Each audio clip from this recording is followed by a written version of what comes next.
নমস্কার, 7 নিউজ নেটওয়ার্কে আপনাদের স্বাগত। আসন্ন বিধানসভা নির্বাচনের জন্য নিজের মনোনয়নপত্র জমা দিলেন তৃণমূল কংগ্রেসের হেভিওয়েট প্রার্থী চন্দ্রিমা ভট্টাচার্য।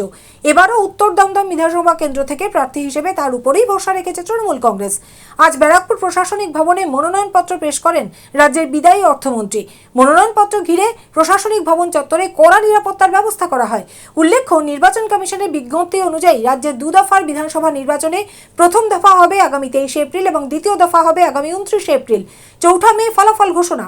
প্রথম দফার ভোটে প্রার্থীদের মনোনয়ন জমা দেওয়ার শেষ তারিখ 6 এপ্রিল এবং মনোনয়ন স্ক্রুটিনি 7 এপ্রিল। মনোনয়ন প্রত্যাহারের সময় থাকবে 9 এপ্রিল পর্যন্ত। দ্বিতীয় দফার ভোটে মনোনয়ন জমা দেওয়ার শেষ তারিখ 9 এপ্রিল এবং মনোনয়ন স্ক্রুটিনি 10 এপ্রিল। মনোনয়ন প্রত্যাহারের সময় থাকবে 13 এপ্রিল পর্যন্ত। প্রথম দফার ভোট গ্রহণ হবে 152টি কেন্দ্রে এবং দ্বিতীয় দফার ভোট গ্রহণ হবে 142টি কেন্দ্রে। মনোনয়ন জমা দেওয়ার পর সাংবাদিকদের মুখোমুখি হয়ে চন্দ্রিমা ভট্টাচার্য জানান, জমা দিয়েছি এবং আমি কৃতজ্ঞ আমাদের মাননীয় নেত্রী মমতা বন্দ্যোপাধ্যায়ের প্রতি, কারণ আমাকে আবার 110 দমদম উত্তর থেকে তিনি মনোনীত প্রার্থী হিসাবে তৃণমূল কংগ্রেসের আমাকে লড়াই করার সুযোগ দিয়েছে।